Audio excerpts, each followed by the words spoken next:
નમસ્કાર દોસ્તો, world inbox academy જૂનાગઢની યુટ્યુબ ચેનલ પર આપનું સ્વાગત છે. કરંટ અફેર્સ રિવિઝન લેક્ચરમાં આજે આપણે જોવાના છે પાર્ટ 3. જે પણ લોકોએ પાર્ટ 1 અને પાર્ટ 2 નથી જોયેલો એ અચૂક જોઈ લેજો. આજે આપણે જોવાના છે પાર્ટ 3. નવેમ્બર મહિનાથી લઈ અને જે મે મહિના સુધીનું કરંટ અફેર્સ છે એનું આપણે રિવિઝન કરી રહ્યા છીએ. એમાં પાર્ટ 1 પાર્ટ 2 લોન્ચ થઈ ગયા છે. આજે જોવાના છે આપણે પાર્ટ 3 કરંટ અફેર્સ રિવિઝન. આવનારી કોન્સ્ટેબલ પરીક્ષા માટે તો છે જ, પણ જે સીસીઈની પરીક્ષા જે આવનાર છે એના માટે પણ તમને ઉપયોગી થશે. તો શરૂઆત કરીએ આજના લેક્ચરની. તાજેતરમાં ભારતનો સૌથી ઓછી ઉંમરનો એનાલોગ એસ્ટ્રોનોટ કોણ બન્યું? હવે આની અંદર શું કરવામાં આવ્યું કે ભાઈ એક વ્યક્તિને જે ચંદ્ર જેવી પરિસ્થિતિ છે, જેમ કે પૃથ્વી ઉપર જે આપણું વાતાવરણ છે, ઓક્સિજનનું લેવલ છે, પણ જે ચંદ્ર ઉપરની પરિસ્થિતિ છે એવી જ પરિસ્થિતિનું નિર્માણ અહીંયા આપણી પૃથ્વી ઉપર કરવામાં આવ્યું. અને આની અંદર જે અહીંયા જે સૌથી નાની વયના બન્યા છે એનું નામ છે આદિત્ય પંડ્યા. તો આ આદિત્ય પંડ્યાને એ મિશન હેઠળ કે જે ચંદ્ર જેવી પરિસ્થિતિ અહીંયા ઊભી કરવામાં આવી, અને એની અંદર કારણ કે જો જે પૃથ્વી ઉપર વાતાવરણ છે, જે ઓક્સિજનનું દબાણ છે, એવું બધું પરિસ્થિતિ ચંદ્ર ઉપર નથી. અથવા તો આપણે અંતરિક્ષની વાત કરીએ તો અંતરિક્ષમાં પૃથ્વી જેવી પરિસ્થિતિ નથી. તો એ સમયમાં એ પરિસ્થિતિમાં જે આપણી શારીરિક ક્ષમતા છે પ્લસ જે આપણી માનસિક જે સ્વાસ્થ્ય છે કે ભાઈ જે માનસિક સ્વાસ્થ્યને લઈને આપણે કેટલા સ્વસ્થ રહી શકીએ આવી પરિસ્થિતિમાં, તો એ પ્રમાણનું અહીંયા પરીક્ષણ કરવામાં આવ્યું. તો આ પરીક્ષણમાં જે આદિત્ય પંડ્યા છે એ ઉત્તીર્ણ થયા. દરેક જે પણ સ્ટેપ હતા એ બધામાં ઉત્તીર્ણ થયા અને ભારતના સૌથી નાની વયના માત્ર 17 વર્ષની ઉંમર ધરાવે છે. તો આ 17 વર્ષની વયે એ બન્યા છે ભારતના સૌથી યુવા એનાલોગ એસ્ટ્રોનોટ. ક્લિયર છે? ચંદ્ર જેવી પરિસ્થિતિનું નિર્માણ અહીંયા કરવામાં આવ્યું. તો સૌથી યુવા વયના નાની ઉંમરના નામ છે એનું આદિત્ય પંડ્યા. આ આપણા ગુજરાતના જ રહેવાસી છે. અને જે આ બધું પરીક્ષણ હતું, જે આ બધી પરિસ્થિતિ ઊભી કરવામાં આવી, આ બધું પરીક્ષણ આપણા ધોળાવીરાની અંદર, કઈ જગ્યાએ? ધોળાવીરાની અંદર જે 8 દિવસનું સિમ્યુલેટેડ જે પણ મિશન હતું, ચંદ્ર લુનાર સિમ્યુલેટેડ મિશન, એના હેઠળ એ ઉત્તીર્ણ થયા છે. એટલે કે એણે બધા જે પડાવ છે એ પાર કર્યા છે. તો કોણ બન્યું છે? સૌથી ઓછી ઉંમરના એટલે કે નાની ઉંમરના એનાલોગ એસ્ટ્રોનોટ આદિત્ય પંડ્યા. તાજેતરમાં ભારતનું બીજું ટ્યુલિપ ગાર્ડન ક્યાં પ્રારંભ થયું? ભાઈ કયું ગાર્ડન છે? Tulip garden. હવે ટ્યુલિપ ગાર્ડન એટલે શું? ટ્યુલિપ ગાર્ડનની અંદર રંગબેરંગી ફૂલો, અને એ જે ફૂલ છે એ લેમ્પ જેવા આકારના હોય છે, અલગ અલગ કલરના ફૂલ, તો એને કહેવાય ટ્યુલિપ ગાર્ડન. તો હમણાં બીજા નંબરનું પ્રારંભ થયું. તો પહેલા તો ભારતનું પ્રથમ નંબરનું ટ્યુલિપ ગાર્ડન ક્યાં? પ્રથમ નંબરનું છે શ્રીનગરની અંદર. કઈ જગ્યાએ? શ્રીનગર, જમ્મુ એન્ડ કાશ્મીરની અંદર. આ જે આપણો પ્રશ્ન છે કે ભાઈ બીજા નંબરનું ટ્યુલિપ ગાર્ડન ક્યાં પ્રારંભ થયું? તો એ થયું છે હિમાચલ પ્રદેશમાં. કઈ જગ્યાએ? હિમાચલ પ્રદેશ. હિમાચલ પ્રદેશની અંદર સ્થાન આવેલું છે પાલમપુર. શું છે સ્થાનનું નામ? પાલમપુર. તો પ્રથમ ટ્યુલિપ ગાર્ડન એટલે લેમ્પ જેવા આકારના ફૂલ જે રંગબેરંગી હોય છે, અલગ અલગ કલર ધરાવતા. તો પ્રથમ છે tulip garden Srinagar, Jammu and કાશ્મીરની અંદર. અને હમણાં જે બીજા નંબરનું પ્રારંભ થયું એ હિમાચલ પ્રદેશ પાલમપુરમાં. તો આપણો આન્સર આવશે હિમાચલ પ્રદેશ. તારિક રહેમાન કયા દેશના પ્રધાનમંત્રી બન્યા?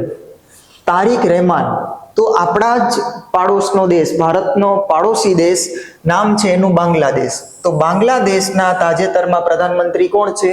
તારિક રહેમાન. જે બાંગ્લાદેશ નેશનલિસ્ટ પાર્ટી છે એ પાર્ટીથી આવે છે તારિક રહેમાન, અને ત્યાં પીએમ બને છે, વડાપ્રધાન તરીકે. કારણ કે થોડા સમય પહેલા બાંગ્લાદેશની અંદર પ્રધાનમંત્રી તરીકે કાર્યરત હતા શેખ હસીના, અને એને ત્યાંના જે સંઘર્ષ છે એ પરિસ્થિતિને લઈને દેશ છોડીને ભાગવું પડ્યું હતું શેખ હસીનાને. એના પછી ત્યાં અંતરિમ સરકાર બને છે. આ અંતરિમ સરકારના લીડર હોય છે મોહમ્મદ યુનુસ, અને પછી ચૂંટણી આયોજિત થાય. તો એ ચૂંટણી આયોજિત થયા પછી ત્યાં નવા જ વડાપ્રધાન તરીકે આવે છે તારિક રહેમાન. તો તારિક રહેમાન કયા દેશના? બાંગ્લાદેશના. ભાઈ બાંગ્લાદેશની રાજધાની કઈ છે? બાંગ્લાદેશની રાજધાની છે ઢાકા અને એનું કરન્સી છે ટકા. ક્લિયર? હવે આ ઢાકાની અંદર કોનું મુખ્યાલય આવેલું છે? એક સંગઠન છે, ઇન્ટરનેશનલ સંગઠન, એનું મુખ્યાલય છે હેડક્વાર્ટર. તો જે BIMSTEC છે, આ BIMSTEC નું મુખ્યાલય હેડક્વાર્ટર ક્યાં છે? ઢાકાની અંદર. BIMSTEC 2025, BIMSTEC ની બેઠક 2025 ક્યાં આયોજિત થઈ હતી? બેંકોક. અને આ બેંકોક ક્યાં આવેલું છે? થાઈલેન્ડની અંદર. તો બેંકોક થાઈલેન્ડમાં 2025માં BIMSTEC ની બેઠક, અને BIMSTEC નું હેડક્વાર્ટર ક્યાં છે? ઢાકાની અંદર એનું મુખ્યાલય. તાજેતરમાં રાષ્ટ્રીય મહિલા દિવસ ક્યારે મનાવવામાં આવ્યો અથવા તો ક્યારે ઉજવવામાં આવ્યો? કયો દિવસ છે? રાષ્ટ્રીય મહિલા દિવસ. એક આવે છે આંતરરાષ્ટ્રીય મહિલા દિવસ, એના માટેની તારીખ અલગ છે. આપણો જે પ્રશ્ન છે એ રાષ્ટ્રીય મહિલા દિવસને લઈને. તો રાષ્ટ્રીય મહિલા દિવસ આપણે દર વર્ષે 13 ફેબ્રુઆરી, કઈ તારીખે ઉજવીએ? 13 ફેબ્રુઆરી. અહીંયા કયા વ્યક્તિનો જન્મદિવસ આવે છે? તો એક મહિલા જેનું નામ છે સરોજિની નાયડુ. શું નામ છે? સરોજિની નાયડુ. તો આના જન્મદિવસ નિમિત્તે 13 ફેબ્રુઆરીએ આપણે ઉજવીએ છીએ રાષ્ટ્રીય મહિલા દિવસ. સરોજિની નાયડુ એટલે નાઇટિંગેલ ઓફ ઇન્ડિયા, જે હિન્દની બુલબુલ એના તરીકે પણ ઓળખીએ. પ્રથમ આપણા રાજ્યપાલ તરીકે, મહિલા રાજ્યપાલ તરીકે કોણ હતા? સરોજિની નાયડુ. ઉત્તર પ્રદેશમાં જે કોંગ્રેસના અલગ અલગ અધિવેશન ભરાયા છે, તો આ ઇતિહાસમાં જે કોંગ્રેસના અલગ અલગ અધિવેશન હતા, તો આ અધિવેશનમાં પ્રથમ ભારતીય મહિલા અધ્યક્ષ તો એ પણ કોણ છે? સરોજિની નાયડુ. અને કયા અધિવેશનની અંદર આ અધ્યક્ષ હતા? કાનપુરની અંદર. તો પ્રથમ ભારતીય મહિલા અધ્યક્ષ તરીકે કાનપુર અધિવેશનમાં પ્રથમ રાજ્યપાલ પણ રહી ચૂક્યા છે આપણા ઉત્તર પ્રદેશની અંદર. એણે એક વાક્ય કીધેલું છે આમ તો રાજ્યપાલ વિશે કે ભાઈ સોનાના પિંજરામાં બંધ પક્ષી, પિંજરું કેવું છે? સોનાનું, એટલે કે સોનાના પિંજરામાં બંધ પક્ષી એ રાજ્યપાલ. તાજેતરમાં પ્રધાનમંત્રી નરેન્દ્ર મોદીએ નોર્થ ઈસ્ટની પ્રથમ ઇમરજન્સી લેન્ડિંગ ફેસિલિટીનું ઉદ્ઘાટન ક્યાં કર્યું? હવે ઇમરજન્સી લેન્ડિંગ, ભાઈ કોઈ પણ ફાઇટર જેટ હોય, કોઈ પણ આપણું જે લડાકુ વિમાન છે, એરક્રાફ્ટ છે, આને ટેક ઓફ થવા માટે અને લેન્ડ થવા માટે એક લાંબા રનવેની જરૂર પડે. તો એ તો ચલો પ્રોપર આપણે રનવે બનાવેલા હોય એના માટે સ્પેશિયલ, પણ ક્યારેક કોઈ એવી ઇમરજન્સી આવે તો આ ઇમરજન્સીને લઈને જો એને લેન્ડિંગ કરાવવું પડે અથવા તો એને ટેક ઓફ કરાવવું પડે, તો આના માટે આપણે એક ફેસિલિટીનું નિર્માણ કર્યું, ઇમરજન્સી લેન્ડિંગ ફેસિલિટી. અને તાજેતરમાં આપણા વડાપ્રધાન દ્વારા એનું ઉદ્ઘાટન પણ કરવામાં આવ્યું. તો આ ફેસિલિટીનું નિર્માણ ક્યાં કરેલું છે? તો આ ફેસિલિટીનું નિર્માણ કરેલું છે આસામની અંદર. આસામમાં એક જે દિબ્રુગઢ કરીને સ્થાન છે ત્યાં. કયા સ્થાન ઉપર? દિબ્રુગઢ, આસામની અંદર. અને અહીંયા જે પરીક્ષણ કરવામાં આવ્યું ગયા ઇમરજન્સી લેન્ડિંગની અંદર, તો ત્યાં આપણા એરફોર્સનું એક એરક્રાફ્ટ હતું C-130J. આ એરક્રાફ્ટને અહીંયા લેન્ડ કરાવવામાં આવ્યું, ઇમરજન્સી લેન્ડ કરાવવામાં આવ્યું આ ફેસિલિટી દરમિયાન. ક્લિયર છે? તો ઇમરજન્સી લેન્ડિંગ ફેસિલિટી આસામની અંદર. તાજેતરમાં G4 ગ્રુપની બેઠક ક્યાં થઈ? તમે અલગ અલગ ગ્રુપની બેઠક સાંભળેલી હશે, G20 બેઠક, G7 બેઠક. આ કયો પ્રશ્ન છે? G4. તો ભાઈ પહેલા તો G4 માં કેટલા દેશ હોય? 4 દેશ. ક્યાં ક્યાં દેશ છે? એક તો છે આપણું ઇન્ડિયા. 4 દેશમાં કોણ કોણ છે? આપણું ઇન્ડિયા છે. ઇન્ડિયા પછી એક છે જાપાન, જર્મની અને બ્રાઝિલ. તો આ 4 દેશનું ગ્રુપ એટલે G4. હવે હમણાં તાજેતરમાં આની બેઠક આયોજિત થઈ, તો એની બેઠક ક્યાં થઈ છે? મ્યુનિકની અંદર. અને આ મ્યુનિક સ્થાન ક્યાં આવેલું છે? જર્મનીમાં. ક્લિયર છે? તો G4 માં 4 country, India, Japan, Germany, Brazil. અને હમણાં મ્યુનિકમાં એની બેઠક જે આવેલું છે જર્મનીની અંદર. હવે જ્યારે આ બેઠક આયોજિત થઈ તો ત્યારે કઈ ચર્ચા કરવામાં આવી? આપણા યુનાઇટેડ નેશન સિક્યુરિટી કાઉન્સિલ. આમ જોવા જઈએ તો યુનાઇટેડ નેશનની અંદર પરમેનન્ટ સભ્ય, જે સ્થાયી સભ્ય છે એ 5 છે. સ્થાયી સભ્ય તરીકે કેટલા છે? 5. તો હવે આ જે 5 કન્ટ્રી છે જે પરમેનન્ટ મેમ્બર છે, સ્થાયી છે, તો હવે આ જે આપણા ભારત છે, જર્મની, બ્રાઝિલ, એ લોકો શું કહે છે કે ભાઈ અમને પણ સ્થાયી સભ્ય તરીકે દરજ્જો આપો. જ્યાં યુનાઇટેડ નેશન સિક્યુરિટી કાઉન્સિલ છે, જે સુરક્ષા પરિષદ છે, તો એની અંદર હવે અમને પણ સ્થાયી સભ્ય તરીકે દરજ્જો આપો. ક્લિયર છે? તો અત્યારે તો 5 દેશ છે પરમેનન્ટ કે જે વીટો પાવર પણ ધરાવે છે. આ 5 માંથી કોઈ એક દેશ કોઈ પણ પ્રસ્તાવ ઉપર જો વીટો પાવરનો ઉપયોગ કરે, એટલે કે જો એ ના પાડી દે તો એ પ્રસ્તાવ પારિત થતો નથી. આટલો વીટો પાવર ધરાવે છે આ 5 કન્ટ્રી. કયા કયા 5 કન્ટ્રી છે પરમેનન્ટ મેમ્બર તરીકે હાલમાં?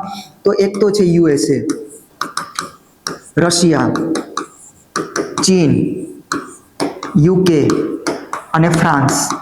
આ 5 દેશ છે સ્થાયી સભ્ય તરીકે યુનાઇટેડ નેશનની અંદર. પણ હવે જ્યાં G4 ની હમણાં બેઠક થઈ તો એમાં એ ચર્ચા કરવામાં આવી કે હવે આપણને આમાં સ્થાન મળવું જોઈએ સ્થાયી સભ્યતા તરીકે. હવે અહીંયા તો સ્થાયી 5 છે, અસ્થાયી તરીકે અહીંયા અસ્થાયી તરીકે પણ નિમણૂક કરવામાં આવે, અસ્થાયી સભ્ય તરીકે. તો અહીંયા 10 દેશોની નિમણૂક થઈ છે. અસ્થાયી સભ્યમાં કેટલા દેશો? 10 દેશો. અને આ દરેક દેશનો કાર્યકાળ 2 વર્ષનો હોય. કેટલા વર્ષનો હોય? 2 વર્ષનો. આપણું ભારત અહીંયા તો નથી, આ સ્થાયી સભ્યમાં તો નથી, પણ અસ્થાયી તરીકે આપણું ભારત 8 વખત મેમ્બર રહી ચૂક્યું છે. કેટલી વખત? 8 વખત. 2 વર્ષના કાર્યકાળ. જ્યારે પણ નિમણૂક થાય અસ્થાયી સભ્ય તરીકે તો 2 વર્ષનો કાર્યકાળ રહે. 2 વર્ષ પૂરા થાય એટલે બીજો કોઈ દેશ એની જગ્યા લઈ લે. તો એવી રીતે અહીંયા અસ્થાયી સભ્ય તો ચાલુ હોય, જે એકની નિમણૂક પછી બીજા 2 વર્ષ પછી એને બીજાની નિમણૂક, એવી રીતે. તો એમ આપણું ભારત કેટલી વખત રહી ચૂક્યું છે?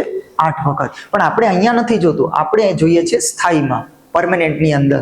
તો હમણાં જે G4 ગ્રુપ છે એની બેઠક ક્યાં થઈ? જર્મનીમાં. તાજેતરમાં વિક્રમ LLM કોણે લોન્ચ કર્યું? ભાઈ આર્ટિફિશિયલ ઇન્ટેલિજન્સ ને લઈને છે, નામ છે વિક્રમ LLM, એટલે કે large language model. Large language model નામ છે વિક્રમ. તો આ લોન્ચ કરનાર કોણ? આ લોન્ચ કરનાર છે સર્વમ AI. તમારે અહીંયા એટલું જ યાદ રાખવાનું છે કે જો વિક્રમ LLM કોણે લોન્ચ કર્યું તો એ આવશે સર્વમ AI.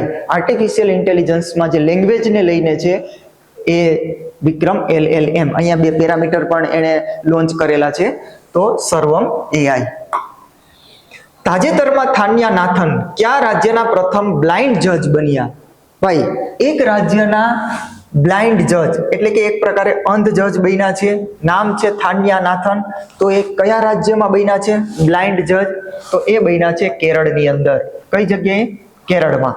તો હવે સુપ્રીમ કોર્ટે અહીંયા શું કીધું કે ભાઈ જે દિવ્યાંગ લોકો છે, તો હવે આ દિવ્યાંગ લોકો પણ ન્યાયપાલિકાની અંદર પોતાનું જે કાર્ય છે એ કરી શકે. અહીંયા એ પોતાનું જે પણ એમાં નોલેજ ધરાવે છે એ અહીંયા સામેલ થઈ શકે ન્યાયપાલિકાની અંદર, ન્યાયતંત્રની અંદર. આવું સુપ્રીમ કોર્ટ દ્વારા કહેવામાં આવ્યું. તો થાન્યા નાથન કેરળ રાજ્યના પ્રથમ બ્લાઇન્ડ જજ બની ગયા. હવે આપણા હાઈકોર્ટ, ગુજરાત હાઈકોર્ટ, વર્તમાનમાં ગુજરાત હાઈકોર્ટના મુખ્ય ન્યાયાધીશ કોણ છે વર્તમાનની અંદર? શું નામ છે એનું? નામ છે સુનીતા અગ્રવાલ. શું નામ છે? સુનીતા અગ્રવાલ. પણ જો તમને પૂછવામાં આવે કે સુપ્રીમ કોર્ટની અંદર અત્યારે CJI કોણ છે? મુખ્ય ન્યાયાધીશ, જેને કહેવાય ચીફ જસ્ટિસ ઓફ ઇન્ડિયા. તો મુખ્ય ન્યાયાધીશ તરીકે કોણ છે? જસ્ટિસ સૂર્યકાંત.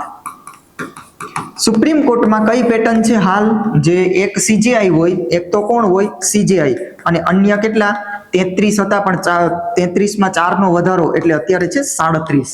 તો એક હોય CJI અને અન્ય ન્યાયાધીશ છે 37. તો કુલ ગણવા જઈએ તો 38 CJI સાથે. તો અત્યારે આ પેટર્ન છે.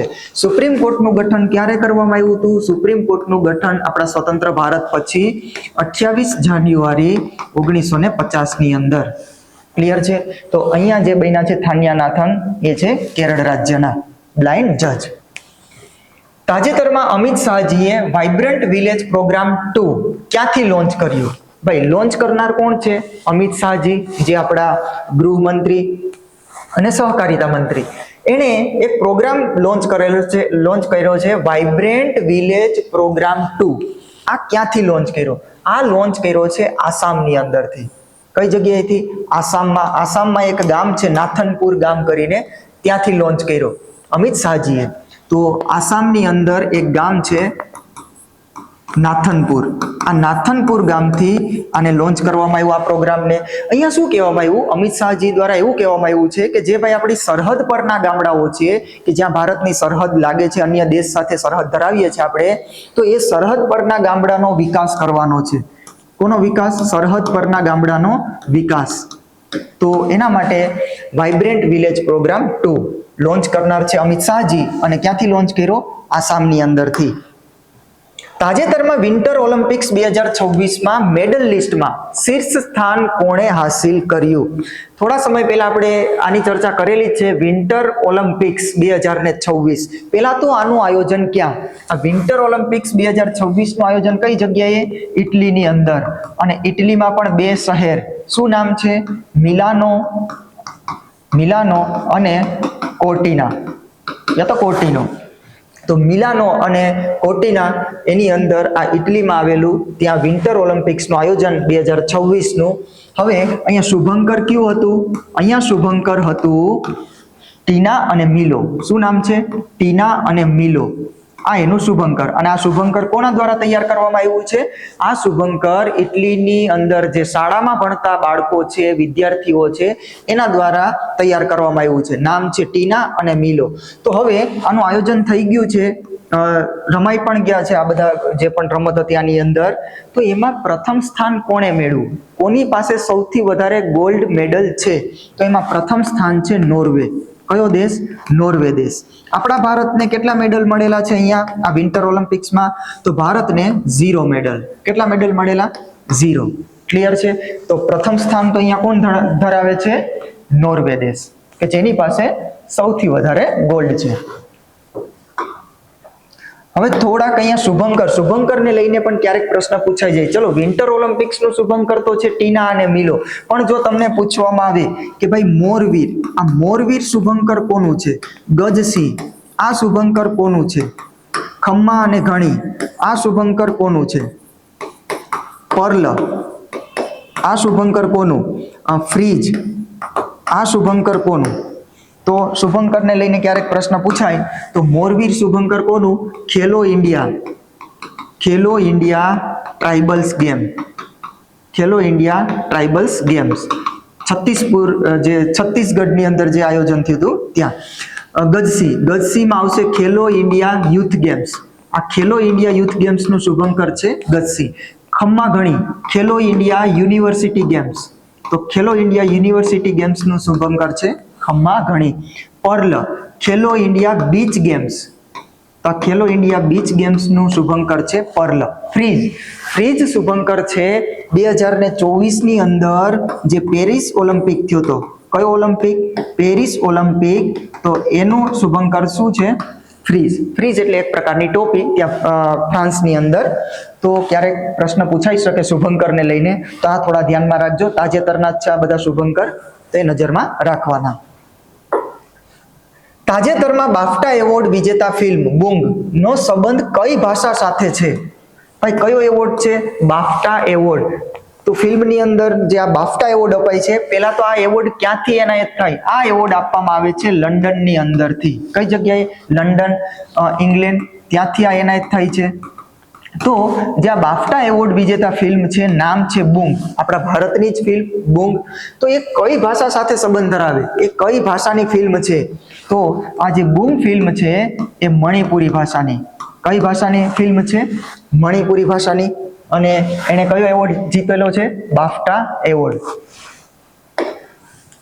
તાજેતરમાં પ્રહાર પોલિસી અને રણનીતિ કોણે લોન્ચ કરી? ભાઈ કઈ પોલિસી? પ્રહાર પોલિસી. પહેલા તો આ પોલિસી શેના માટે લાવ્યા છે? તો આ પ્રહાર પોલિસી આતંકવાદ વિરોધી પોલિસી છે. કેવી? આતંકવાદ વિરોધી પોલિસી.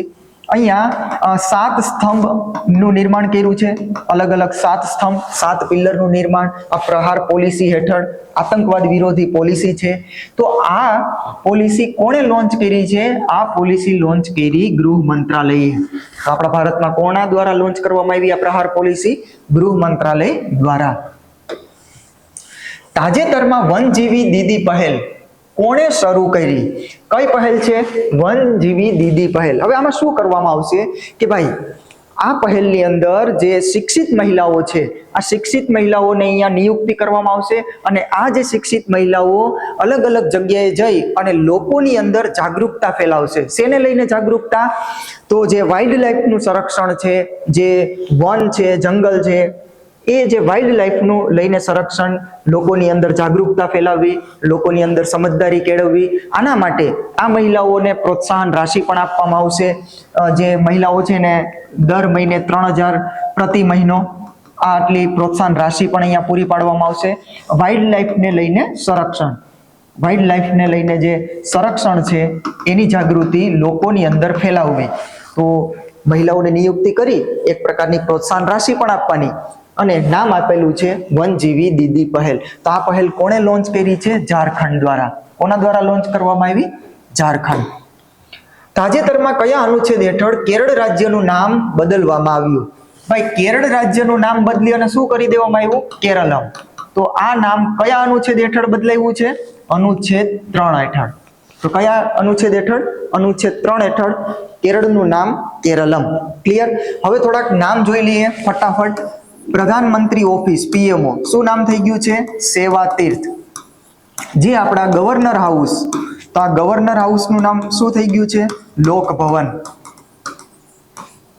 જે આપણું જૂનું સંસદ ભવન, તો આ જૂનું સંસદ ભવન છે એનું નામ શું થઈ ગયું છે?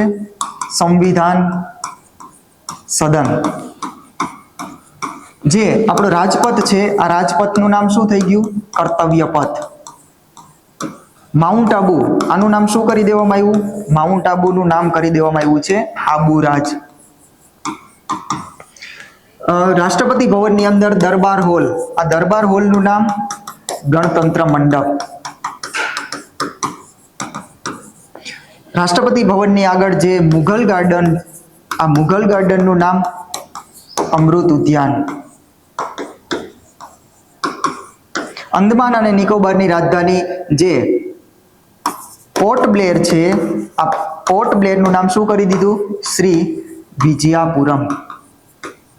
તો તાજેતરમાં ઘણા નામ ચેન્જ કર્યા છે સરકાર દ્વારા. તો અહીંયા હવે કેરળ રાજ્યનું નામ પણ બદલાઈ ગયું અને નામ થઈ ગયું છે કેરળમ. કયા અનુચ્છેદ હેઠળ? અનુચ્છેદ 3 હેઠળ. તાજેતરમાં L&T લીગો ઇન્ડિયાનું નિર્માણ ક્યાં કર્યું? કઈ કંપની છે?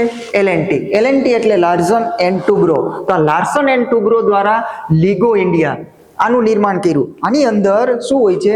લીગો ઇન્ડિયા હેઠળ L&T દ્વારા નિર્માણ. અહીંયા 8 કિલોમીટર જેટલી જે ટનલ છે એનું નિર્માણ કરવાનું છે જમીનની અંદર.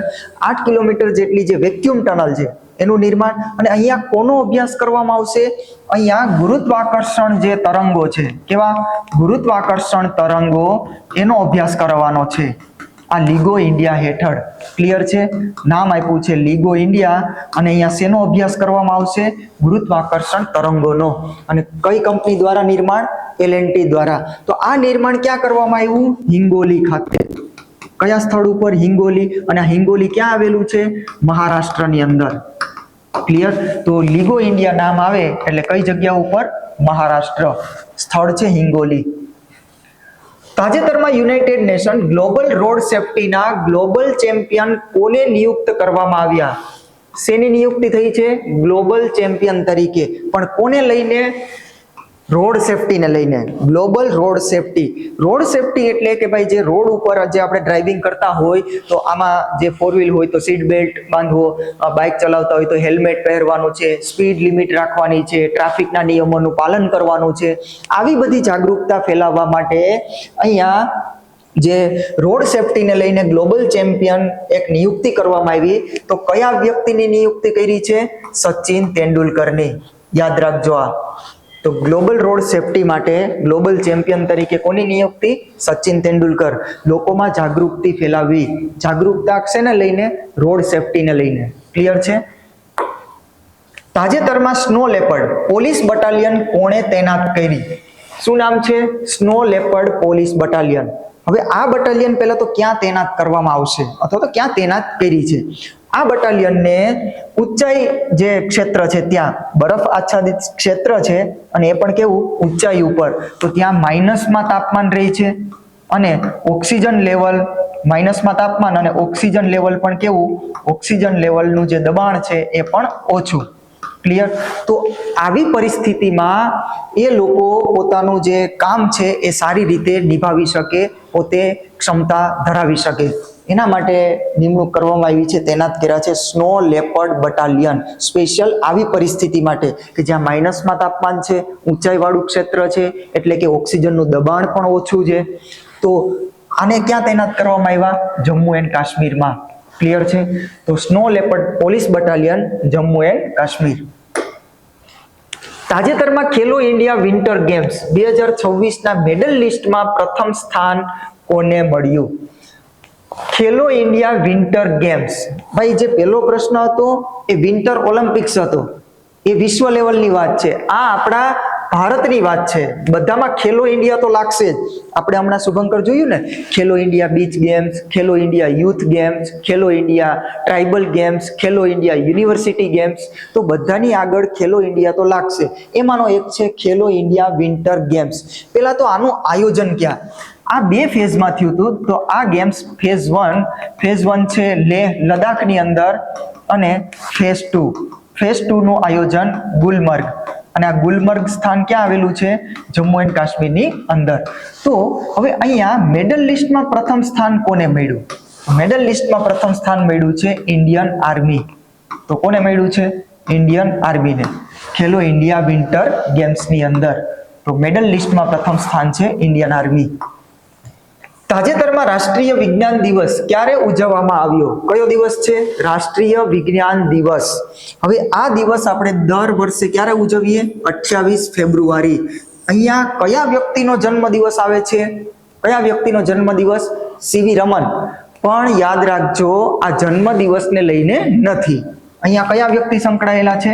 સીવી રમન. કારણ કે એણે જે શોધ કરેલી હતી રમન ઇફેક્ટ, રમન જે પ્રભાવ કહેવાય છે, ઇફેક્ટ કહેવાય, તો એને લઈને. તો સીવી રમને જ્યારે આ શોધ કરી તો એને આ શોધ બદલ 1930ની અંદર 1930માં ફિઝિક્સનો નોબેલ પુરસ્કાર, કયો નોબેલ પુરસ્કાર? ફિઝિક્સનો નોબેલ પુરસ્કાર એનાયત કરવામાં આવ્યો.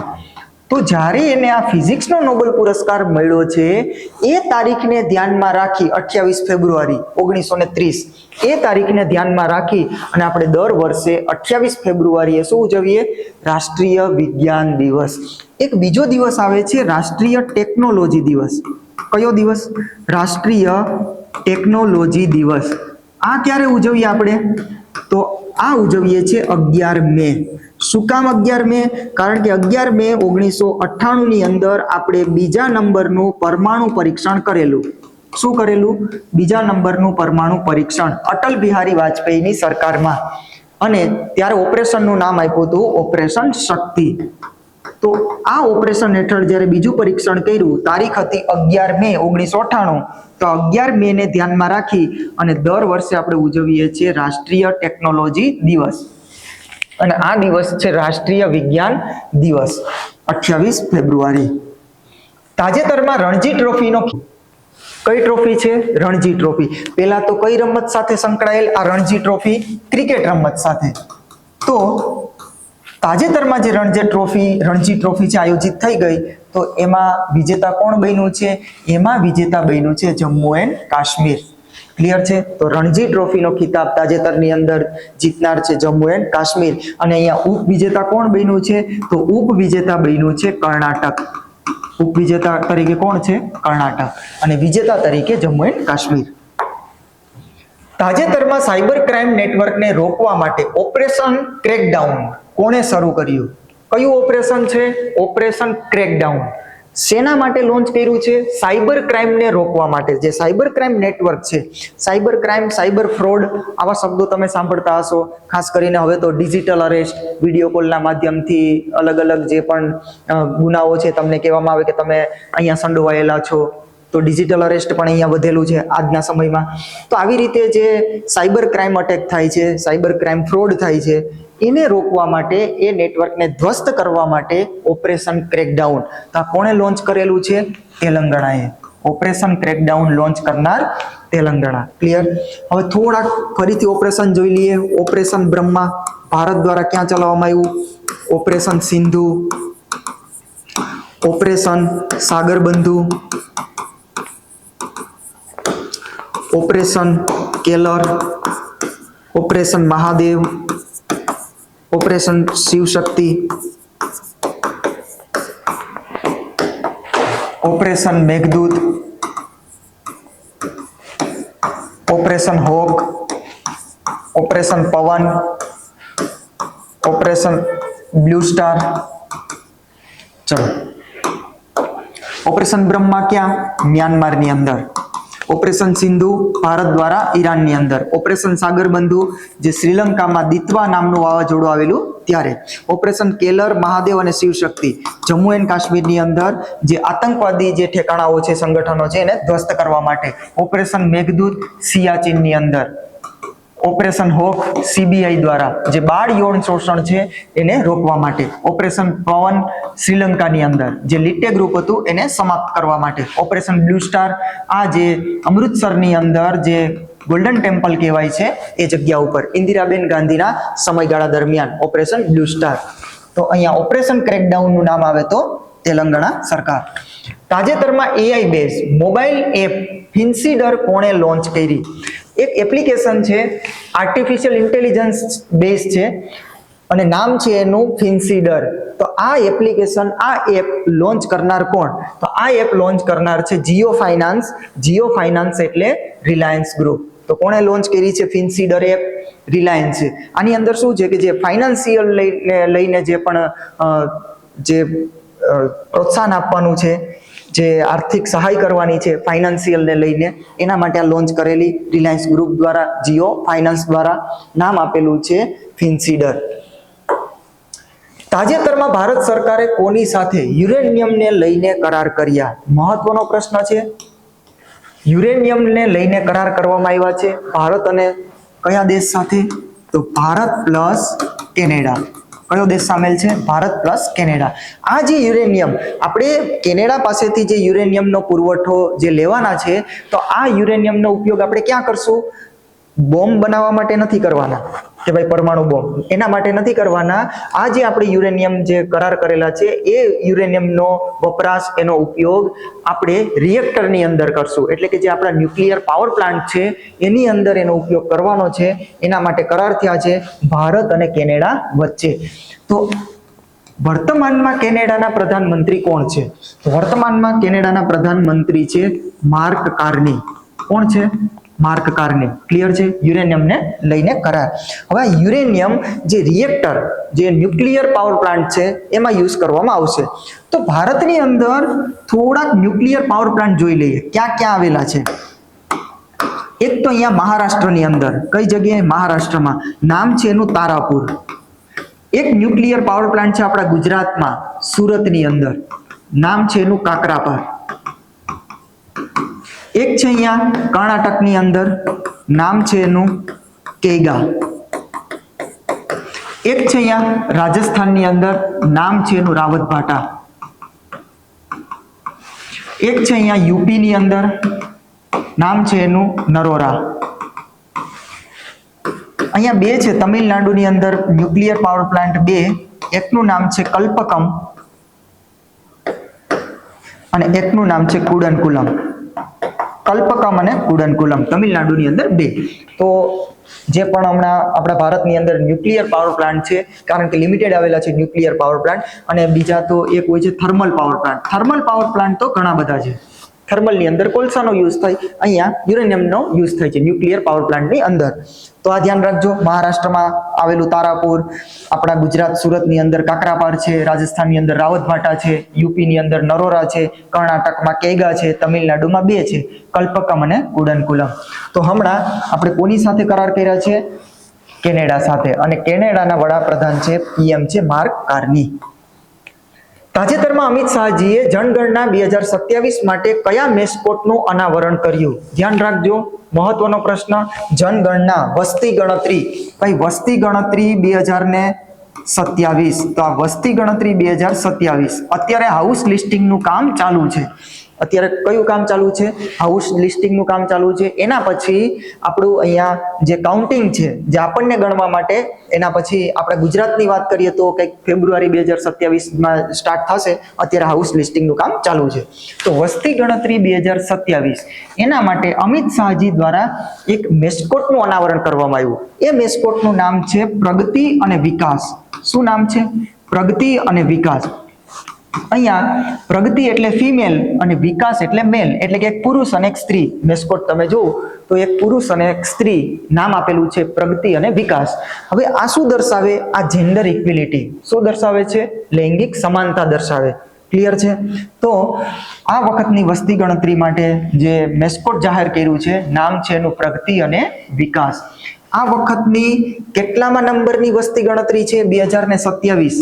2027 કુલ ક્રમાંક જોઈએ તો કેટલામો ક્રમાંક છે? 16મા નંબરની. પણ તમને પૂછવામાં આવે કે સ્વતંત્ર ભારત પછીની કેટલામા નંબરની છે? તો એ છે 8મા નંબરની. કુલ ક્રમાંક 16મો, સ્વતંત્ર ભારત પછી પૂછે તો 8મા નંબરની. પણ તમને પૂછે કે દશકીય આધારિત કેટલામા નંબરની? તો દશકીય આધારિત 15મા નંબરની. ક્લિયર? શરૂઆત ક્યારે થઈ હતી વસ્તી ગણતરીની આપણા ભારતની અંદર? 1872માં મેયોના કાર્યકાળમાં, મેયોના સમયમાં. દશકીય આધારિત, દર 10 વર્ષે જે વસ્તી ગણતરી થાય છે એને દશકીય આધારિત કહેવાય, એને વૈજ્ઞાનિક આધારિત કહેવાય. તો એની શરૂઆત 1881માં. કોના સમયમાં? રિપનના સમયમાં. લાસ્ટ ક્યારે થઈ હતી? 2011માં. ક્લિયર છે? ને હવે 2027. કુલ ક્રમાંક છે 16મો અને સ્વતંત્ર ભારત પછીનો છે 8મો ક્રમાંક. અને 2027 વસ્તી ગણતરી માટે મેસ્કોટ જાહેર કરેલો છે પ્રગતિ અને વિકાસ. તાજેતરમાં in house AI system Sudarshan કોણે લોન્ચ કર્યું? આર્ટિફિશિયલ ઇન્ટેલિજન્સ સિસ્ટમ છે, ઇન હાઉસ છે, નામ છે સુદર્શન. આ લોન્ચ કરનાર સેબી. કોણે લોન્ચ કર્યું છે? સેબીએ. અહીંયા શું કરવામાં આવે છે કે ભાઈ શેર માર્કેટની અંદર જ્યારે તમે રોકાણ કરો છો તો શેર માર્કેટમાં તમને અમુક લોકો દ્વારા સલાહ આપવામાં આવે. અમુક લોકો છે એ ટિપ્સ આપે છે અલગ અલગ કે ભાઈ તમે આ કંપનીના શેર ખરીદો, આટલા સમય સુધી માટે લિમિટ રાખો. આવું બધી એ લોકો કહે છે, સલાહ આપતા હોય. અને આ સલાહ બદલામાં એ લોકો ચાર્જ લેતા હોય છે, એનો ચાર્જ વસૂલ કરતા હોય. પણ ખરેખર એમ જોવા જઈએ તો ખુદ એને પણ નથી ખબર હોતી, કાંઈ રિસર્ચ નથી કર્યું હોતું, બસ એમને મેં સલાહ આપતા હોય છે એક પ્રકારે પૈસો કમાવા માટે. તો અહીંયા સેબી દ્વારા જે આવા ફ્રોડ કરે છે, જે ખોટી રીતે ટિપ્સો આપે છે, સલાહ આપે છે, તો એવા બધા નેટવર્કને, એવા બધા વ્યક્તિઓને રોકવા માટે, અટકાવવા માટે ઇન હાઉસ એઆઈ સિસ્ટમ, નામ છે સુદર્શન, એ લોન્ચ કર્યું છે આપણા સેબી દ્વારા. સેબી એટલે security exchange board of India. જેમ આપણા ભારતની અંદર બેંકોને રેગ્યુલેટ કરતી સંસ્થા છે આરબીઆઈ, એમ આપણા ભારતના શેર માર્કેટને રેગ્યુલેટ કરતી સંસ્થા છે સેબી. સેબીની સ્થાપના ક્યારે કરવામાં આવી? 1988ની અંદર. આના માટે અધિનિયમ ક્યારે લાવ્યા? 1992માં. સેબીના હાલના અધ્યક્ષ કોણ છે?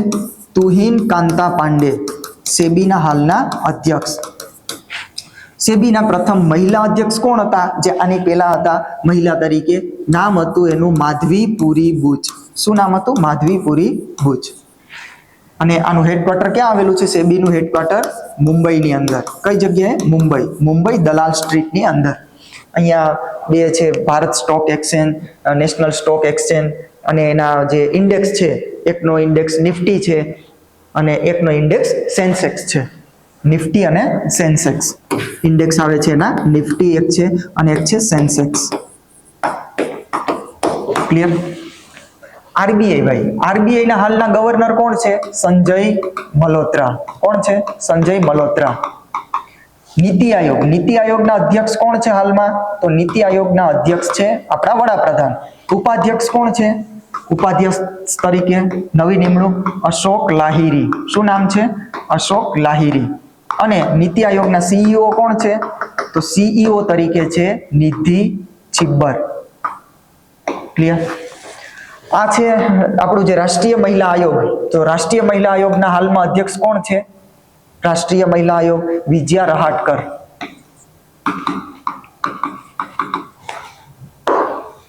તાજેતરમાં 2026 આઈસીસી મેન્સ T20 વર્લ્ડ કપનો ખિતાબ કોણે જીત્યો? 2026 નો ICC men's T20 world cup છે, તો એમાં વિજેતા કોણ બન્યું છે? એમાં વિજેતા બન્યું આપણું ભારત.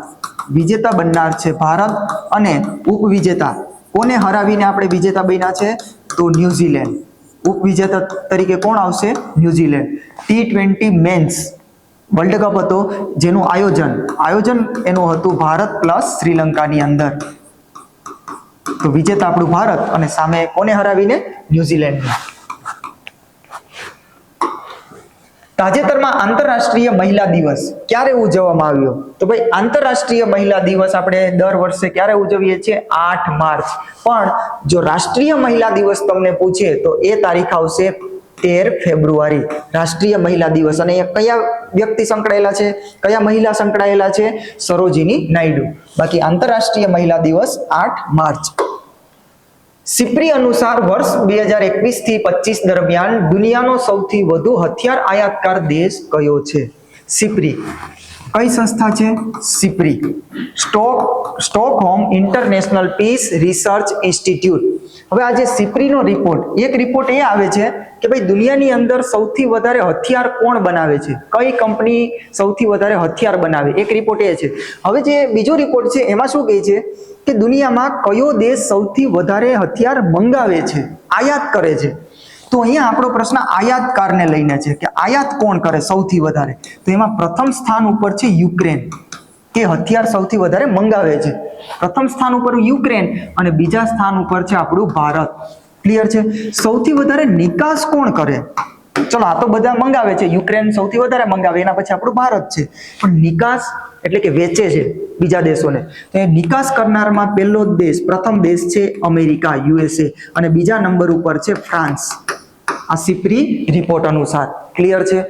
આયાત કરનારમાં યુક્રેન પ્રથમ સ્થાન, બીજું સ્થાન ભારતનું, અને નિકાસમાં USA નું પ્રથમ સ્થાન અને બીજું સ્થાન ફ્રાન્સનું.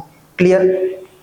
હવે જે દુનિયામાં સૌથી વધારે હથિયાર બનાવતી કંપની, એનું પણ એ લિસ્ટ જાહેર થઈ ગયું છે, રિપોર્ટ આવી જ ગયો છે. તો એમાં પ્રથમ કંપની કઈ છે કે સૌથી વધારે હથિયાર બનાવે? એનું નામ છે લોકહીડ માર્ટિન. શું નામ છે?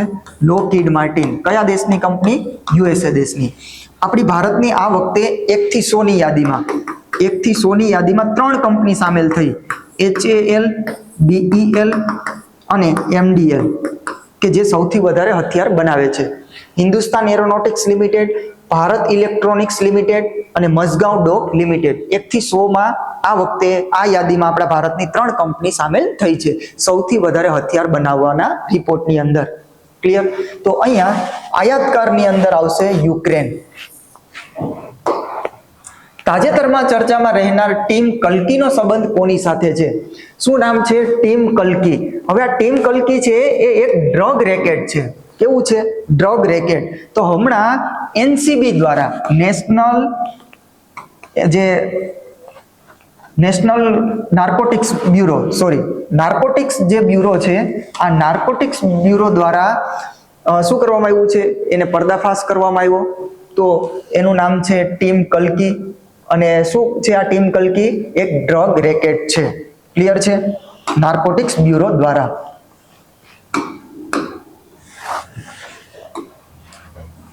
તાજેતરમાં નિર્ભયા નિશા પહેલ કોણે લોન્ચ કરી છે? કઈ છે ભાઈ? નિર્ભયા નિશા પહેલ. નિશા એટલે રાત્રિ, તો નિર્ભયા નિશા કોના માટે હોય? કે રાત્રિના સમયમાં મહિલાઓની સુરક્ષા. કયા સમયમાં? રાત્રિના સમયમાં મહિલાઓની સુરક્ષા કરવા માટે એક પહેલ ચાલુ કરવામાં આવી. નામ છે નિર્ભયા નિશા પહેલ. અને કોના દ્વારા લોન્ચ કરવામાં આવી છે? કેરળ રાજ્ય દ્વારા. તાજેતરમાં મહિલા કર્મચારીઓ માટે સાઇન એપ કોણે લોન્ચ કરી? ભાઈ કઈ એપ્લિકેશન છે, કઈ એપ છે? Sign app. અને કોના માટે છે? મહિલા કર્મચારીઓ માટે. તો આ લોન્ચ કરનાર છે ભારતીય રેલવે, ઇન્ડિયન રેલવે. ક્લિયર? હવે આની અંદર શું કહેવામાં આવ્યું કે જે કાર્યસ્થળ છે, જે ઓફિસ હોય કે એવું કોઈ પણ કાર્યસ્થળ, એ મહિલાઓ માટે સુરક્ષિત હોવું જોઈએ અને સપોર્ટિવ પણ હોવું જોઈએ. તો એના માટે લોન્ચ કરેલું છે સાઇન એપ. અને આ સાઇન એપ કોના દ્વારા? ઇન્ડિયન રેલવે દ્વારા. તાજેતરમાં ભારતના સુપ્રીમ કોર્ટે પ્રથમવાર પેસિવ યુથેનેશિયાની મંજૂરી કયા જજમેન્ટના આધાર પર આપવામાં આવી? હમણાં થોડા સમય પહેલા એક કેસ બને છે. એ કેસમાં એક વ્યક્તિ, નામ છે એનું હરીશ રાણા. શું નામ છે? હરીશ રાણા. હવે આ વ્યક્તિ કોઈ બિલ્ડિંગ ઉપરથી પડે છે અને કોમામાં જતા રહે છે અને ઘણા વર્ષો સુધી એ કોમામાં રહે છે અને લાસ્ટમાં પછી એના પરિવાર દ્વારા ઈચ્છા મૃત્યુ, ખાસ અહીંયા સમજજો, યુથેનેશિયાનો મતલબ, આ યુથેનેશિયા એટલે ઈચ્છા મૃત્યુ, આ ઈચ્છા મૃત્યુની માંગ કરવામાં આવે છે અને સુપ્રીમ કોર્ટ દ્વારા પછી એક નિર્ણય લેવામાં આવે છે અને અહીંયા પેસિવ યુથેનેશિયા આપવામાં આવે. હવે પેલા સમજી લ્યો કે આમાં છે શું. આ યુથેનેશિયા એટલે ઈચ્છા મૃત્યુ. હવે બે પ્રકારે હોય, એક હોય એક્ટિવ યુથેનેશિયા અને એક હોય છે પેસિવ યુથેનેશિયા. હવે આમાં કરવામાં શું આવે? ભાઈ ઈચ્છા મૃત્યુ પહેલા તો કોને દેવામાં આવે કે જે વ્યક્તિ ગંભીર બીમારીથી પીડાય છે, જે અસાધ્ય રોગ છે, વર્તમાન સમયમાં કોઈ એની સારવાર નથી, આપણી પાસે કોઈ એવી મેડિસિન ઉપલબ્ધ નથી એના માટે, અને એને જે પીડા છે એ પીડા અસહનીય છે, તો એવી વ્યક્તિને ઈચ્છા મૃત્યુ. કોઈ વ્યક્તિ લાંબા સમયથી કોમાની અંદર છે, કોમોમાં છે કે ભાઈ એ જાગ્રત અવસ્થામાં આવે એવી કોઈ શક્યતા નથી, તો આવી બધી જે વ્યક્તિઓ છે એને ઈચ્છા મૃત્યુ આપવામાં આવે. તો એક હોય એક્ટિવ અને એક હોય પેસિવ. એક્ટિવની અંદર શું કરવામાં આવે? એક્ટિવની અંદર બહારથી જ, શરીરમાં બહારથી જ કોઈ ઇન્જેક્શન દ્વારા કોઈ એવું ઝેર છે, કોઈ એવી બીજી દવા છે, તો એ દવા શરીરની અંદર દાખલ કરવામાં આવે, ઇન્જેક્શન દ્વારા યા તો કોઈ પણ રીતે શરીરની અંદર દાખલ કરવામાં આવે અને પછી માણસ છે એ મૃત્યુ પામે, તો એને કહેવાય એક્ટિવ યુથેનેશિયા. પેસિવની અંદર શું હોય? પેસિવની અંદર જે પણ વ્યક્તિ છે, આ વ્યક્તિ ઉપરથી જે લાઈફ સપોર્ટ ડિવાઇસો લાગેલી હોય, જેમ કે વેન્ટિલેટર છે કે જે કોઈ મશીનરીઓ લાગેલી છે મેડિકલમાં, તો એ જો મશીનરીઓ હટાવવામાં આવે, જો એ મશીનરી હટાવી લેવાય ને, તો એ વ્યક્તિ ધીમે ધીમે મૃત્યુ પામશે. અહીંયા કોઈ ઇન્જેક્શન નથી આપવાનું, કોઈ બહારથી એવી દવા નથી આપવાની, કોઈ ઝેર નથી આપવાનું, કાંઈ પણ નહીં. એવા યુથેનેશિયાને, એવા ઈચ્છા મૃત્યુને પેસિવ કહેવામાં આવે. શું કહેવાય? પેસિવ. તો આપણા ભારતની અંદર એક્ટિવ માટે પરમિશન નથી, કોઈ એવું ઇન્જેક્શન આપીને કે એક્ટિવ માટે પરમિશન નથી. સુપ્રીમ કોર્ટ અહીંયા પરમિશન આપે છે પેસિવ માટે. તો હમણાં જે હરીશ રાણા જે કેસ છે એમાં જે ઈચ્છા મૃત્યુ આપવામાં આવ્યું એ કેવા પ્રકારે આપવામાં આવ્યું છે? પેસિવ રીતે. ક્લિયર છે? તો એના માટે જે સુપ્રીમ કોર્ટનું જે જજમેન્ટ હતું, આ જજમેન્ટનો આધાર લેવામાં આવ્યો, સુપ્રીમ કોર્ટનું જજમેન્ટ, નામ છે એનું કોમન કોઝ જજમેન્ટ 2018. તો આ જજમેન્ટના આધારે હમણાં ઈચ્છા મૃત્યુ આપવામાં આવ્યું છે હરીશ રાણા કેસની અંદર. હવે સુપ્રીમ કોર્ટ દ્વારા અહીંયા કહેવામાં પણ આવ્યું છે કે ભાઈ આર્ટિકલ 21, આ આર્ટિકલ 21 શું કહે છે? આપણે ખાલી એટલું જ બોલી દઈએ કે ભાઈ જીવન જીવવાનો જે અધિકાર છે, સ્વતંત્ર રીતે જીવન જીવવાનો અધિકાર, પણ નથી, એવું એટલું નથી. અહીંયા આર્ટિકલ 21 બહુ વિશાળ પ્રમાણ, બહોળા પ્રમાણમાં અર્થ ધરાવે છે. અહીંયા ઘણા પ્રકારના સુપ્રીમ કોર્ટ દ્વારા અલગ અલગ જજમેન્ટો દ્વારા, એના નિર્ણયો દ્વારા, જેમ કે ગરિમાપૂર્ણ જીવન જીવવું, ગરિમાપૂર્ણ જીવન જીવવાનો અધિકાર તો છે જ, પણ સુપ્રીમ કોર્ટ દ્વારા કહેવામાં આવ્યું કે ગરિમાપૂર્ણ મૃત્યુનો પણ અધિકાર છે. જીવન જીવવાનો અધિકાર તો છે જ, પણ ગરિમાપૂર્ણ મૃત્યુનો પણ અધિકાર, એવું ક્યાં કહેવામાં આવ્યું છે? આર્ટિકલ 21 ની અંદર. ક્લિયર છે? અહીંયા તો એવું પણ કહેવામાં આવ્યું છે કે ભાઈ જે વિદેશ જવું, આપણા દેશમાંથી આપણે વિદેશમાં જવું છે, તો વિદેશ જવું એ પણ એક મૂળભૂત અધિકાર છે. આવું કયા કેસમાં કીધું હતું સુપ્રીમ કોર્ટ દ્વારા? તમે કમેન્ટ કરજો કે ભાઈ વિદેશ જવું એ પણ આપણો એક મૂળભૂત અધિકાર છે, આર્ટિકલ 21 માં જ આવે છે, તો એ કયા કેસમાં કહેવામાં આવ્યું સુપ્રીમ કોર્ટ દ્વારા? અહીંયા જે યુથેનેશિયા ઈચ્છા મૃત્યુ છે એ common cause judgment 2018, Harish Rana case જે હમણાં ઈચ્છા મૃત્યુ આપવામાં આવ્યું, યુથેનેશિયા આપવામાં આવ્યું પેસિવ રીતે. તાજેતરમાં NHAI એ કોના સહયોગથી પ્રથમ national highway green cover index launch કર્યું? પેલા તો એક સંસ્થા national highway authority of India, અને એને શું કર્યું છે?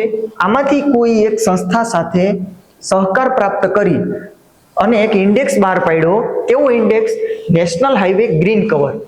એટલે કે માની લ્યો કે આ કોઈ હાઈવે છે, આ હાઈવેની અંદર અહીંયા બંને સાઈડ જે વૃક્ષો આવેલા છે, આ ગ્રીન કવર, આ જે હાઈવે અને બંને સાઈડ જે વૃક્ષો છે, ગ્રીન કવર છે, એ ગ્રીન કવર કેટલું છે આના માટેનો ઇન્ડેક્સ લોન્ચ કર્યો. તો આમાં કોનો સહયોગ પ્રાપ્ત કર્યો છે? કોની સાથે સહકાર પ્રાપ્ત કરીને આ ઇન્ડેક્સ બહાર પાડ્યો?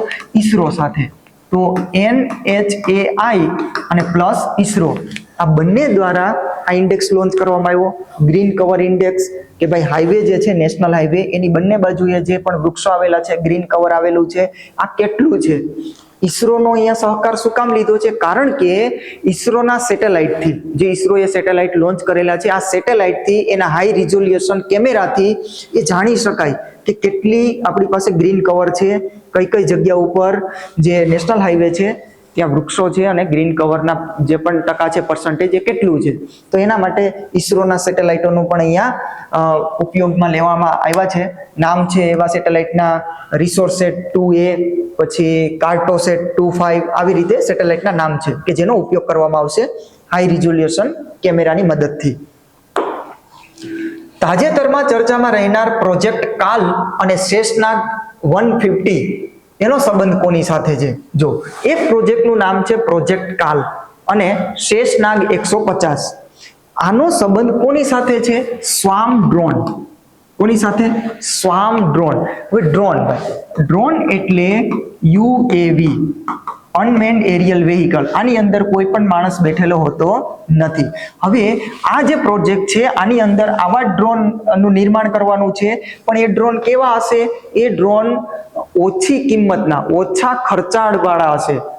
જે લાંબા અંતર, ટૂંકા અંતર એવી રીતે પણ ડ્રોન આવે છે, પણ અહીંયા ખર્ચો કેવો હશે? ખર્ચો ઓછો હશે.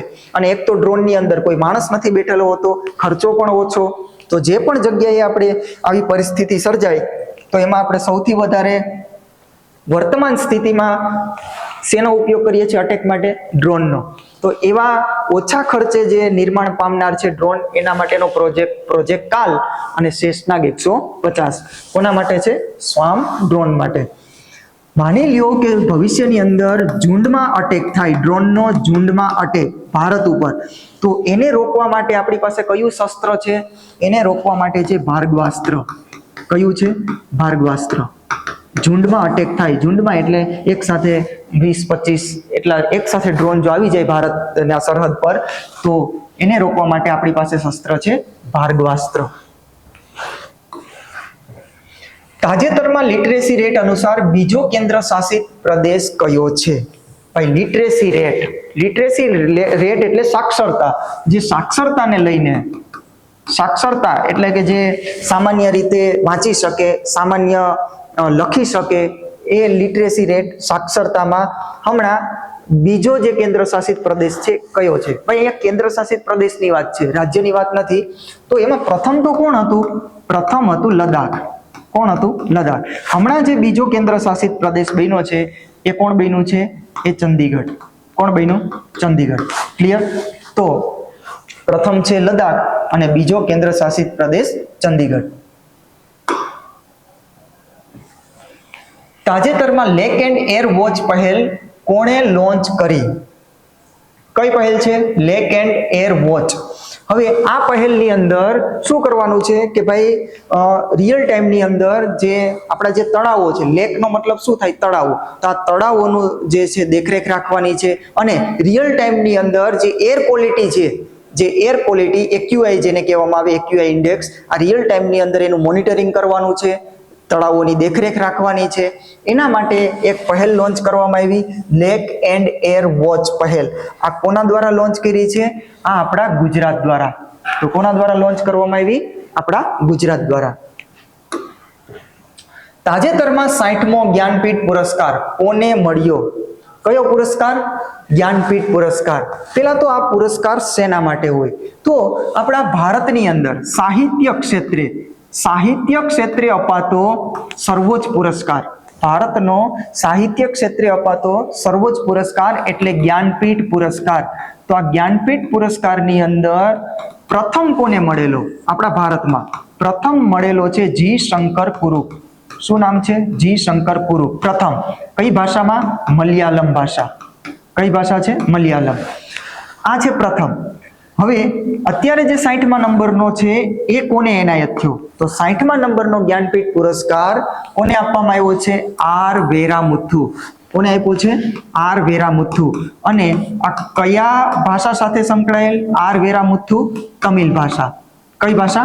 તમિલ ભાષા. ક્લિયર છે? તો ભારતની અંદર સાહિત્ય ક્ષેત્રે અપાતો સર્વોચ્ચ પુરસ્કાર જ્ઞાનપીઠ પુરસ્કાર પ્રથમ જીતનાર છે જી શંકર કુરુપ મલયાલમની અંદર. ને હમણાં જે 60મા નંબરનો લેટેસ્ટ તાજેતરનો એ જીતનાર છે આર વેરામુથુ તમિલ ભાષા. પણ જો તમને પૂછવામાં આવે કે પ્રથમ મહિલા જ્ઞાનપીઠ પુરસ્કાર વિજેતા પ્રથમ મહિલા, તો એનું નામ છે આશાપૂર્ણા દેવી. શું નામ છે? આશાપૂર્ણા દેવી. ક્લિયર? હવે પણ જો તમને પૂછે કે ગુજરાતની અંદર ગુજરાતમાં કેટલા વ્યક્તિએ જ્ઞાનપીઠ પુરસ્કાર મેળવેલો છે અથવા જીતેલો છે, તો 4 વ્યક્તિ. એમાં પહેલા જ છે 1967 ની અંદર ઉમાશંકર જોશી. કોણ આવશે? ઉમાશંકર જોશી. કયા? એની કઈ કૃતિ માટે? નિશિત. એના પછી 1985 ની અંદર આવશે પન્નાલાલ પટેલ. કોણ આવશે? પન્નાલાલ પટેલ. માનવીની ભવાઈ. એના પછી 2001 માં રાજેન્દ્ર શાહ. કઈ કૃતિ? ધ્વનિ. કાવ્ય સંગ્રહ છે ધ્વનિ. એના પછી 2015 ની અંદર રઘુવીર ચૌધરી, અને રઘુવીર ચૌધરીની કૃતિ છે અમૃતા. આમ જોવા જઈએ તો વર્તમાનમાં તો એવી કોઈ ખાસ કૃતિને લઈને નથી અપાતો, સમગ્ર સાહિત્ય સર્જનને ધ્યાનમાં રાખીને અપાય છે. આપણે તો અહીંયા આપણી કૃતિ લખેલી જ છે રઘુવીર ચૌધરી, અમૃતા અને ધ્વનિને, પણ મોટાભાગે જ્ઞાનપીઠ પુરસ્કારની અંદર કોઈ એક કૃતિ નથી જોવાતી. વર્તમાનમાં સાહિત્ય, જે સમગ્ર સાહિત્ય સર્જન છે એ દેખવામાં આવે છે, જોવામાં આવે છે. ક્લિયર છે? તો હમણાં તાજેતરનો યાદ રાખજો, આર વેરામુથુ, તમિલ ભાષાને લઈને. તાજેતરમાં વર્લ્ડ હેપીનેસ રિપોર્ટ 2026માં ભારતને કેટલામું સ્થાન મળ્યું? કયો રિપોર્ટ છે?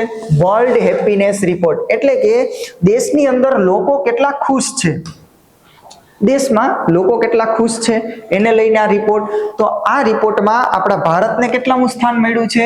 તો ભારતનો ક્રમ છે 116. કેટલામો ક્રમ? 116. આની અંદર જે ખુશાલી એટલે કે લોકો ખુશ છે, કયા કયા દેશની અંદર કેટલા લોકો ખુશ છે એને લઈને આ રિપોર્ટ બહાર પાડવામાં આવે. ભારત 116મા ક્રમે. પણ જો પૂછે કે ભારતનો ક્રમ પ્રેસ ફ્રીડમ, કયો ઇન્ડેક્સ? Press freedom. તો આ પ્રેસ ફ્રીડમમાં કયો ક્રમાંક છે ભારતનો? કેટલામું સ્થાન છે? 157 પ્રેસ ફ્રીડમ ઇન્ડેક્સમાં. તાજેતરમાં ભીમ એપ માટે કોને બ્રાન્ડ એમ્બેસેડર તરીકે નિયુક્ત કરવામાં આવ્યા? કઈ એપ છે? ભીમ એપ. ભીમ એપ. આપણે જે ઓનલાઈન ટ્રાન્ઝેક્શન કરીએ છીએ, ક્યારેક આપણે ગૂગલ પે યુઝ કરીએ, ફોન પે યુઝ કરીએ, પણ આપણા ભારતની સ્વદેશી રીતે બનાવેલી એપ્લિકેશન એટલે ભીમ એપ. તો આ ભીમ એપ માટે કોને બ્રાન્ડ એમ્બેસેડર નિયુક્ત કરવામાં આવ્યા છે? મહેન્દ્રસિંહ ધોની, MS ધોનીને. ક્લિયર? અહીંયા જે ટ્રાન્ઝેક્શનને લઈને જે જાગૃતતા ફેલાવવાની છે, લોકોમાં જે પ્રોત્સાહન પૂરું પાડવાનું છે, તો બ્રાન્ડ એમ્બેસેડર તરીકે મહેન્દ્રસિંહ ધોની. અને એપ્લિકેશન છે ભીમ એપ. આપણે જે ઓનલાઈન ટ્રાન્ઝેક્શન કરીએ, ખાસ કરીને યુપીઆઈ, તો યુપીઆઈ નું પૂરું નામ શું થાય? Unified payments interface. તો યુનિફાઈડ પેમેન્ટ્સ ઇન્ટરફેસ. અને આને જે રેગ્યુલેટ કરતી સંસ્થા છે એનું નામ છે NPCI. શું નામ છે? આપણા ભારતની અંદર NPCI, national payment corporation of India. તાજેતરમાં ચર્ચામાં રહેનાર પુસ્તક કરુણા ધ પાવર ઓફ કમ્પેન્શન ના લેખક કોણ છે? ભાઈ, જે આ પુસ્તક છે નામ છે કરુણા ધ પાવર ઓફ કમ્પેન્શન, આના લેખક છે કૈલાસ સત્યાર્થી. કોણ છે? કૈલાસ સત્યાર્થી. હવે આ એ જ કૈલાસ સત્યાર્થી કે જેને 2014 ની અંદર શાંતિ નોબેલ પુરસ્કાર મળેલો. કયો નોબેલ પુરસ્કાર? શાંતિ નોબેલ પુરસ્કાર. કૈલાસ સત્યાર્થી સાથે એક બીજા વ્યક્તિ હતા, મલાલા યુસુફઝઈ. શું નામ છે? મલાલા યુસુફઝઈ.